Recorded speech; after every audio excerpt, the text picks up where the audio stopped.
I was 10 years old when Grandma came to live with us. It was about 6 months after Granddad passed away, and I guess, looking back, she must have been lonely in that big house of theirs, rattling around with only the grief and memories for company. So despite a few protests from Mum, my parents took her in. There were no protests from me, none at all. Grandma was loud and fun, and I loved her. She had an almost limitless supply of boiled sweets, and she'd always slip me a couple whenever she saw me. She was always the first to stick up for me when I got in trouble, too. But it was her stories I loved best. Grandma had all kinds of stories. Stories about growing up during WWII, and stories about the things she'd get up to with her friends on the South Coast after her family had been evacuated. Sad stories, funny stories, adventure stories. But it was her scary stories that were my favorite. Grandma had lots of scary stories. She told me she dabbled in the occult when she was a teenager, trying out Ouija boards with her friends, tarot cards, fortune telling, all that stuff. Most of the stories I'd laugh off or forget about not long after she was done telling them. But there were a couple that really did spook me a bit. I was only 10 at the time, you have to understand, and Grandma certainly knew how to bring the stories to life. She'd shut off the lights in my room so only the glow of the night sky shone through the curtains, and she'd shuffle in real close, close enough so I could see the wrinkles on her face and smell the boiled sweets on her breath, close enough so her deep blue eyes could stare straight into mine. She must have given me nightmares with a few of those tales, but now, years later, there's only one that I can still remember, only one that's stuck with me. The story about the shower and Mr. Long Fingers. Grandma told me about Mr. Long Fingers one night after I asked about her baths. Grandma used to love her baths. She'd spend ages in them, light candles and incense, and lie in the tub humming to herself until the water turned cold. It drove my mom crazy. But when I asked her why she loved them so much, she said it was the only place she could relax. It was the only place that was safe for her to relax. You know, people like me who are, well, more sensitive to certain things, we have to have baths, she told me seriously one night, shuffling closer on the bed. I couldn't possibly spend that long in the shower. It'd be far too risky. Grandma stared at me with those blue eyes of hers, unsmiling, and I knew it was time for one of her stories, one of the scary ones. I shivered with pleasure and pulled the covers up to my chin. Why is it risky, Grandma? She half turned to look out the window, watching me from the corner of her eye, pausing for effect. I waited, feeling my heart rate pick up ever so slightly in my chest. Well, she said after a moment, it's only risky if you close your eyes, of course. If you close your eyes for longer than 10 seconds. What do you mean? Why? Well, do you ever play that game in the playground with your friends? The one where someone turns their back and the others sneak up on them when they're not looking? I nodded, and Grandma nodded back. Exactly. So that's what it's like in the shower when you have your eyes closed. That's what it's like with Mr. Long Fingers. A cold itch tickled back. Who's Mr. Long Fingers, Grandma? She let out a deep breath, as if she wished she hadn't said anything. Turned her head back to face mine. When she next spoke, she lowered her voice. No one knows exactly, Grandma whispered. Some think it's a creature that's attracted to the heat and smell we give off in there. Others think it's a demon that finds a way into our realm through the dense steam clouds.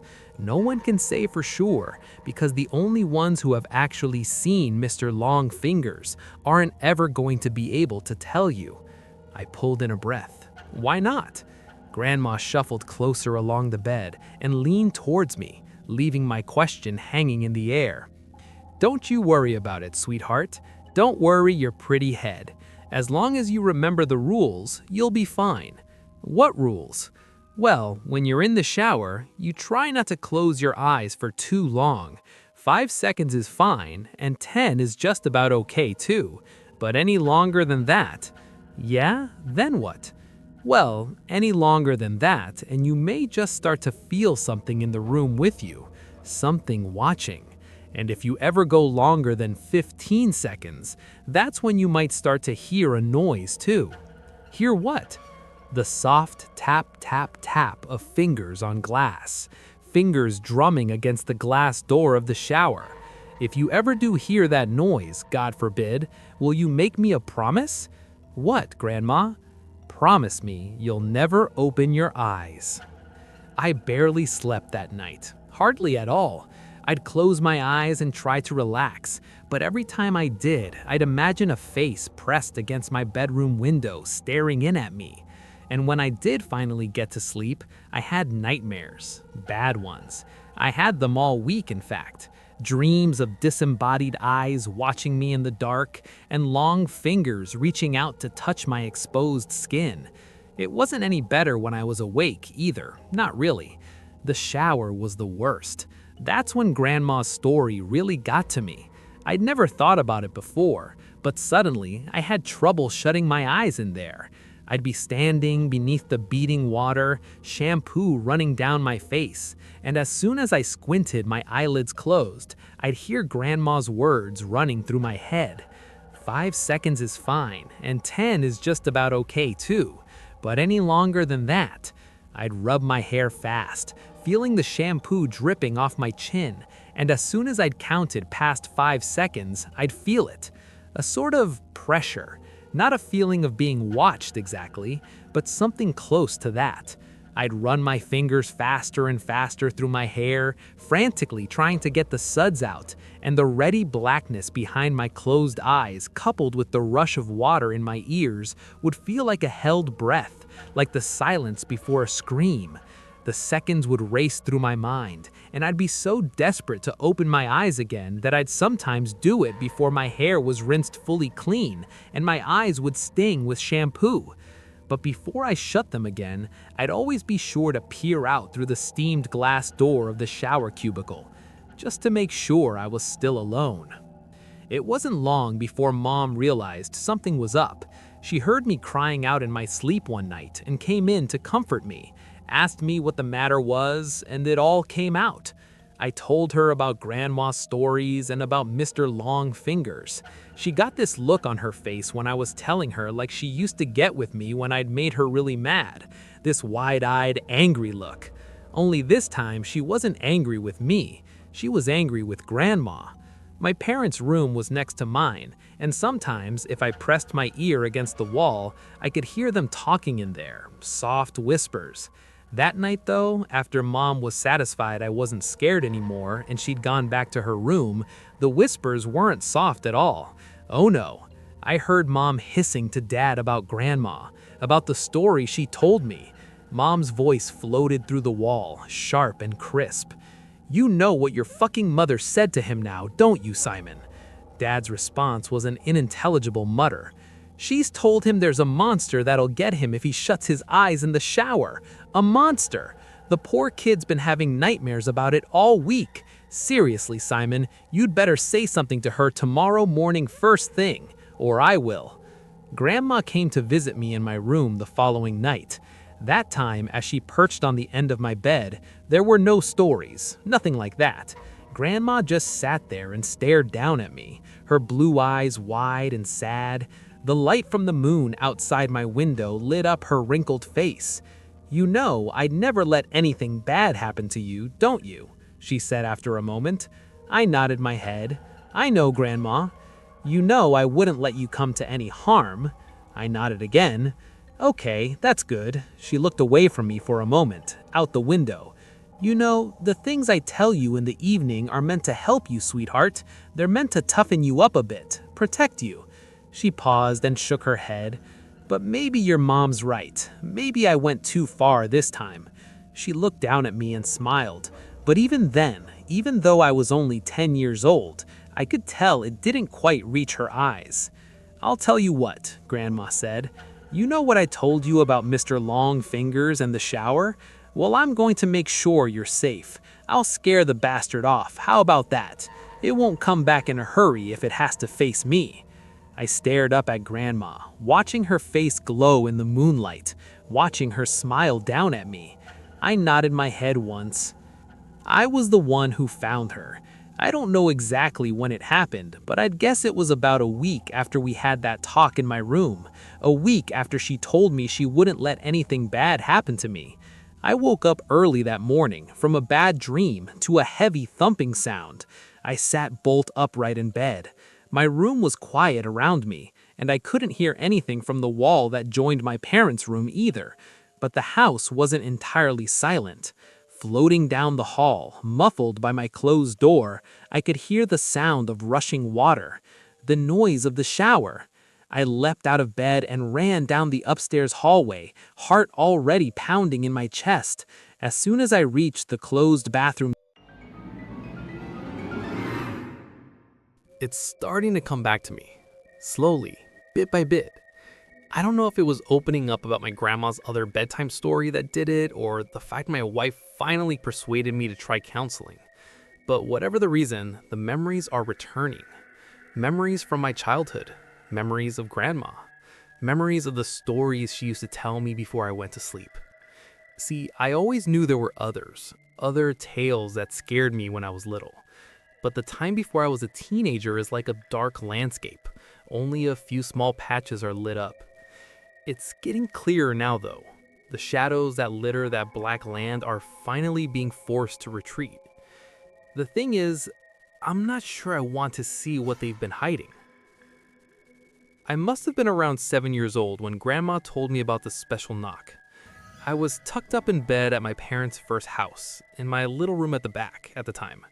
Grandma was perched by my feet. I'd been crying. I don't know what upset me, but I remember my eyes blurring and my nose running. I remember probing a cut in my lip, touching it over and over again with my tongue. I remember the frown on Grandma's face, a look that was half concern, half something else. After she grabbed a tissue for me and wiped my face, she got up and walked away from the bed, wandered over to the cupboard on the opposite side of my room. I remember that cupboard well. Before we moved to our second home, that cupboard was the source of many sleepless nights for me, many nightmares. I used to imagine all sorts of things about it. I'd lie awake, sometimes for hours, and I'd have to keep peeking my eyes open to check the cupboard door was still closed, to make sure it was shut tight. See, whenever my eyes were closed and I heard a creak somewhere in the house, I'd imagine it was the cupboard door, that something on the far side was trying to open it, ever so softly, so it could come and get me while I slept. I'd never told anyone about this fear. Even at 7 years old, I knew it was stupid, baby stuff. But as I watched my grandma stop in front of the cupboard and lean her wrinkled cheek against the wood, I felt myself growing tense all the same. Even though the lights were on, even though there was an adult in the room with me. And when Grandma closed her eyes and started whispering, I had to fight back the urge to shout for my parents. "Grandma?" I could hear the uncertainty in my voice. "Grandma, what are you doing?" For a few more seconds, she didn't respond, just kept her eyes closed and kept muttering. Then, abruptly, she turned to face me again, smiled. And when she came back and resumed her usual position at the foot of my bed, I knew it was story time. "Did I ever tell you about the special knock, sweetheart?" I shook my head. "No?" Well, maybe I was waiting until you were a bit older. The special knock can be wonderful. It can lead you to see things you wouldn't even be able to conjure up in dreams. But it can also be, well, dangerous. Grandma glanced away from me, towards the bedroom door. Maybe it's one for another time, in fact. I really should be getting home to see your grandfather, and I wouldn't want to scare you. She started to get up from the bed, but I stopped her. "No, don't go, Grandma. What's the special knock?" Grandma's blue eyes twinkled. She hovered where she was for a moment, then sat back down. "The special knock is an old trick a friend of mine taught me when I was younger. Not everyone can do it, and not everyone would want to do it. You have to be brave, and careful, and, well, special." Grandma smiled at me. "Like you." As I watched her, she reached into the front pocket of her cardigan and pulled out 2 boiled sweets, passed one to me. I'd already brushed my teeth, and I knew Mum would kill me if she caught me eating sweets before bed. But this was my time alone with Grandma. Mum was downstairs with Dad. She'd never know. I unwrapped a sweet and popped it in my mouth, feeling the sticky mint wash over my tongue. The cut in my lip stung slightly, but I ignored it. When Grandma next spoke, she'd lowered her voice.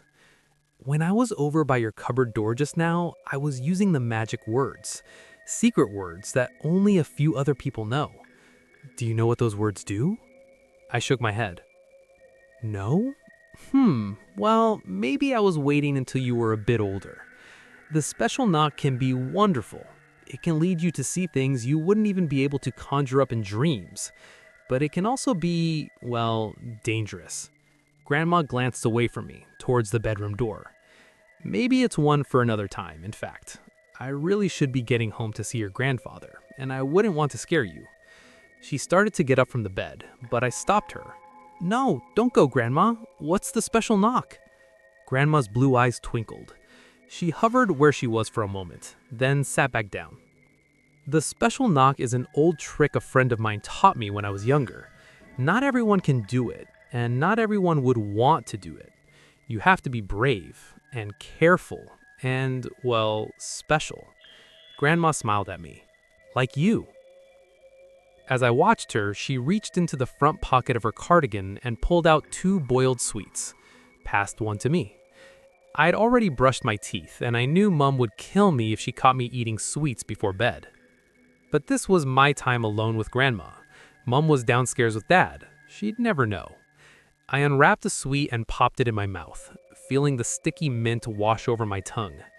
The cut in my lip stung slightly, but I ignored it. When Grandma next spoke, she'd lowered her voice. When I was over by your cupboard door just now, I was using the magic words. Secret words that only a few other people know. Do you know what those words do? I shook my head. No?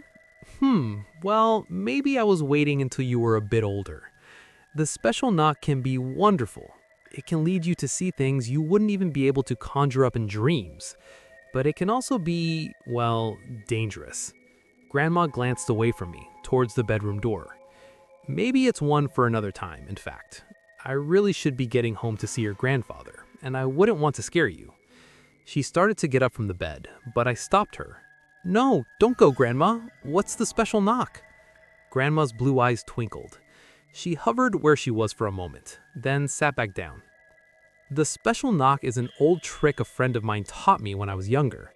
Not everyone can do it, and not everyone would want to do it. You have to be brave and careful and, well, special. Grandma smiled at me. Like you. As I watched her, she reached into the front pocket of her cardigan and pulled out 2 boiled sweets, passed one to me. I had already brushed my teeth, and I knew Mum would kill me if she caught me eating sweets before bed. But this was my time alone with Grandma. Mum was downstairs with Dad. She'd never know. I unwrapped a sweet and popped it in my mouth, feeling the sticky mint wash over my tongue. The cut in my lips stung slightly, but I ignored it.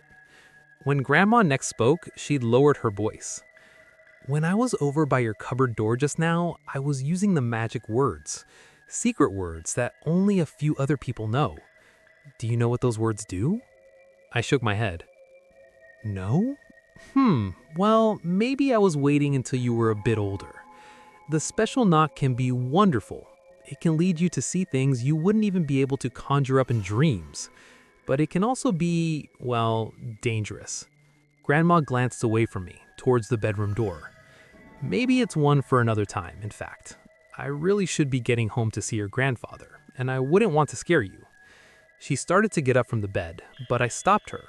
No, don't go, Grandma. What's the special knock? Grandma's blue eyes twinkled. She hovered where she was for a moment, then sat back down.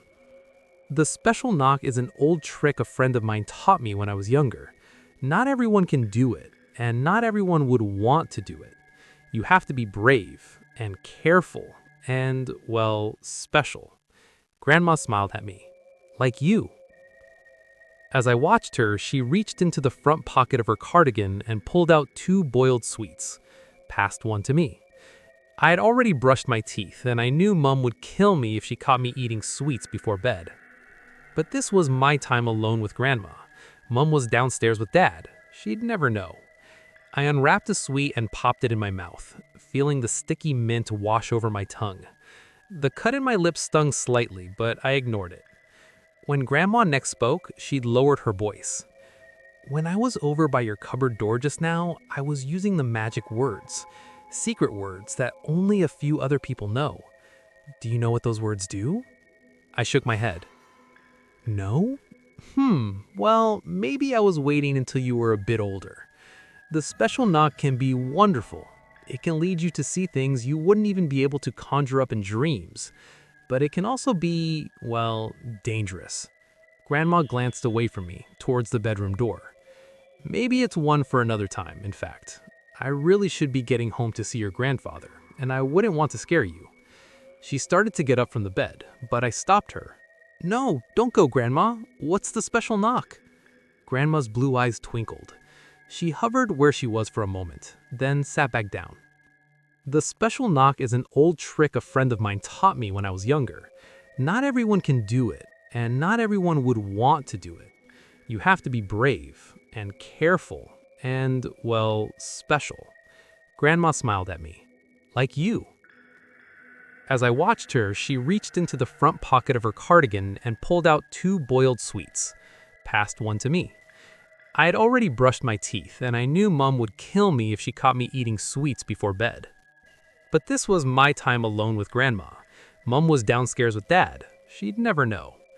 I unwrapped a sweet and popped it in my mouth, feeling the sticky mint wash over my tongue. The cut in my lip stung slightly, but I ignored it. When Grandma next spoke, she'd lowered her voice.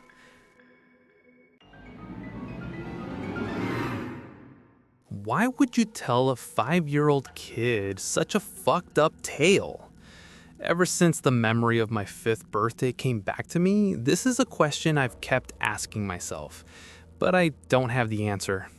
I suppose I shouldn't be that surprised, given the other stories my grandma told me when I was little, the one about Mr. Longfingers, for instance, and the secret of the special knock. I really shouldn't be surprised at all. What follows is a memory from the day I turned 5.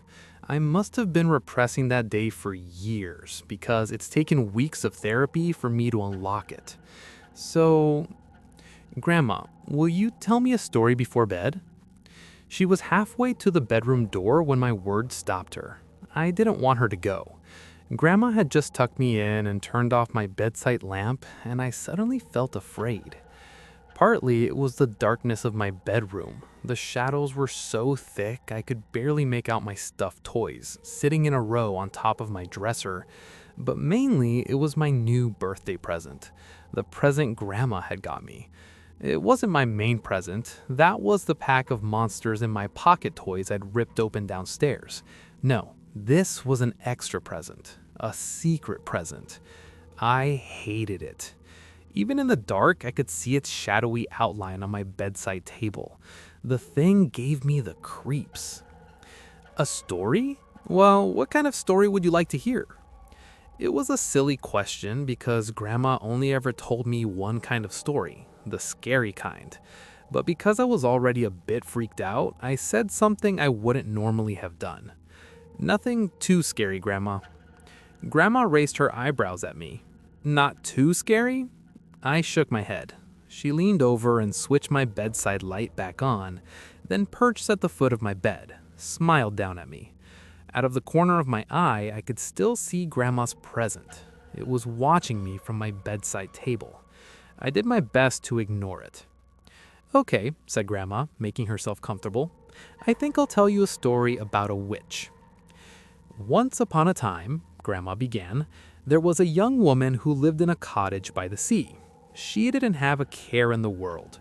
She went to school and she painted and she read adventure books by the fire in the evening. This girl lived with her mother and her grandmother, and they were all very close. She loved her family very much. One day in the early summer, the girl was coming home from school when she met a boy on the path. She'd never spoken to him before, but he recognized him well enough. He wore the same uniform she did, after all, and she guessed he must be in the year above her at school. "Where are you off to?" said the boy.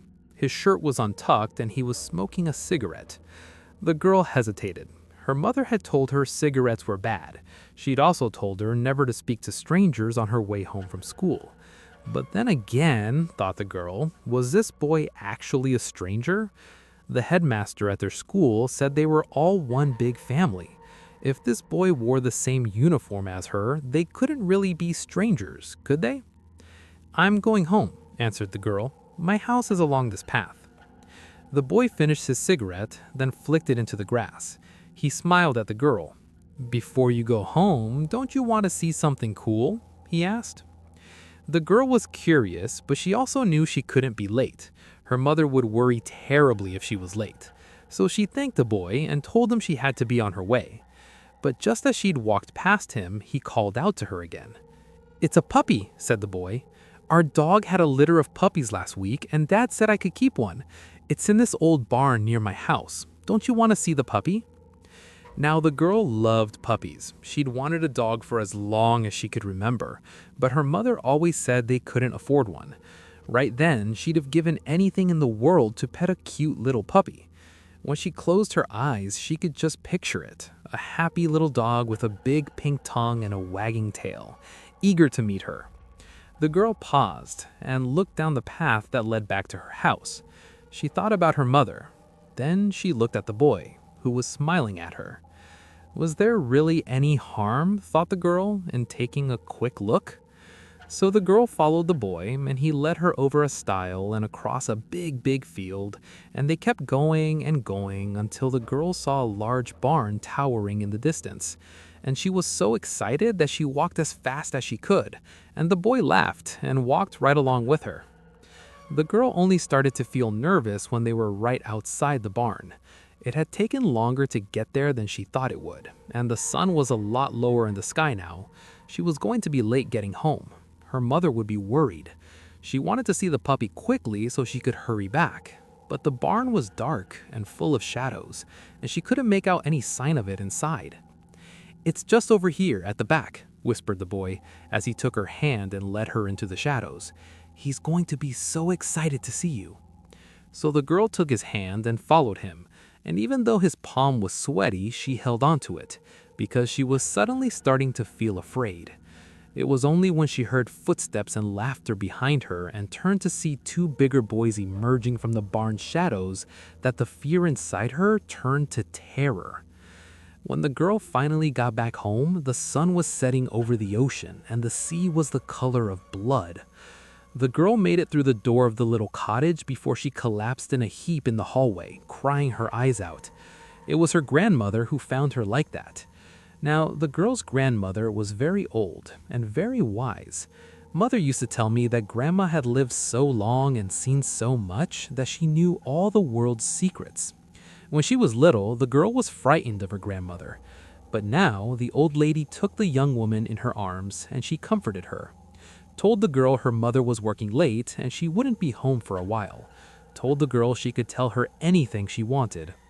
And in the hallway of their little cottage, she did. She told her grandmother about the boy and the barn and all the horrible things those bigger boys had done to her in the shadows.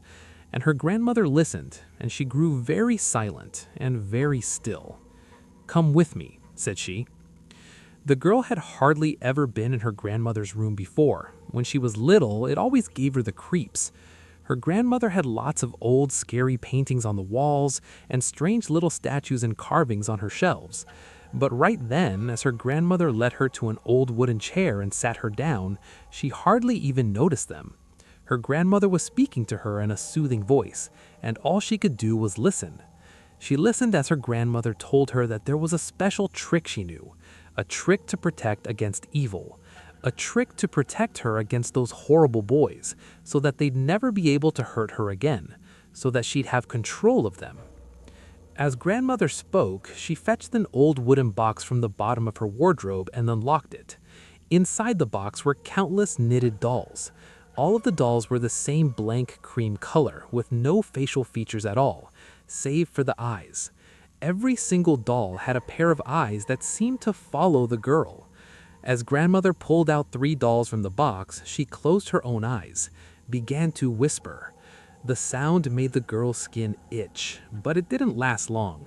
Soon, her grandmother had lined the dolls up on the carpet, and her eyes were open again. The last thing she pulled from the box were a pair of black knitting needles and some yarn. "Those boys that hurt you, sweetheart," she whispered, "I want you to describe them to me." And although she was still terrified, and although it made her feel sick, the girl did. She described the boys as well as she remembered. She described them as her grandmother went to work with her needles. And finally, with the blood-red sun disappearing below the sea outside the cottage window, the dolls were finished. The girl's grandmother took the girl by the hands and looked into her eyes. "I want you to keep hold of these dolls, sweetheart," she whispered. "As long as you have possession of them, those boys will never be able to hurt you again." And you know what? Those boys never did. The girl was sitting in an armchair overlooking the sea when her grandmother burst through the door of the cottage. It was 2 days after they'd made the dolls, and for the first time since she'd met the boy on the pathway, the girl was feeling calm again. She was feeling calm, but her grandmother clearly wasn't. As the girl turned from the window and smiled in greeting, the old woman held a newspaper to the girl with shaking hands. "3 brothers tortured and killed in a brutal mass slaying," read the headline. "Agatha, oh, Agatha, what did you do?" But the girl just kept smiling. She kept smiling as she took her grandmother by the hand and led her upstairs to her bedroom. She kept smiling as she opened her little cupboard and pulled out a cardboard box. And when the old lady cried out in shock and horror as she saw the 3 dolls inside, the girl kept smiling still. "What did you do, Agatha?" whispered her grandmother again. But it was pretty obvious what the girl had done. Each of the dolls had been impaled with at least a dozen sewing pins, all of which had been pushed through their knitted heads. The area below each of their waists had been burned black with a flame. The girl smiled down at her work and took her grandmother's shaking hands in her own. "They won't be hurting anyone now, will they?" she whispered. "You see, sweetheart," said Grandma as she stood up from my bed and switched off the light, "I lay in the dark, feeling sick. I don't think I'd understood everything Grandma had told me, not right then at least, but I'd understood enough. I'd understood enough to know I felt worse now than I had before the story started." "Grandma, wait," I said, my voice stopping her mid-turn. "Isn't your name Agatha?" Grandma looked back at me and smiled. She walked over and leaned down, kissing me on my forehead. "Time to get some sleep, Christopher," she whispered. "And remember, that present I got for you is always there if you ever need it."